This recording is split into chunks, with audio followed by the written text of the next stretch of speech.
क्या आप जानते हैं, छींक को जबरदस्ती रोकने से आपकी सेहत को बहुत बड़ा खतरा हो सकता है। आइए जानते हैं। छींक यानी स्नीज हमारी बॉडी का एक नेचुरल रिफ्लेक्स है जो नाक और साइनस में जमा हुआ डस्ट, वायरस और एलर्जेंस को बाहर निकालता है। साइंटिफिक स्टडीज के मुताबिक एक सामान्य छींक में प्रेशर लगभग 40 psi मतलब पाउंड्स पर स्क्वायर इंच तक पहुंच जाता है, जो हवा को करीब 160 किलोमीटर प्रति घंटे की रफ्तार से बाहर निकालता है। लेकिन जब इस प्रेशर को जबरदस्ती रोकने की कोशिश करते हो तो वो हवा वापस आपके शरीर के अंदर जमा हो जाती है, जो आपके blood vessels, year drums, lungs, यहाँ तक कि कैरोटिड आर्टरी को भी डैमेज कर सकती है।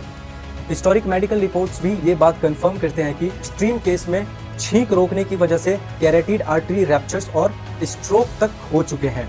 इसीलिए जब भी छींक आए उसे नेचुरली आने दें, उसे रोकने की कोशिश बिल्कुल भी ना करें।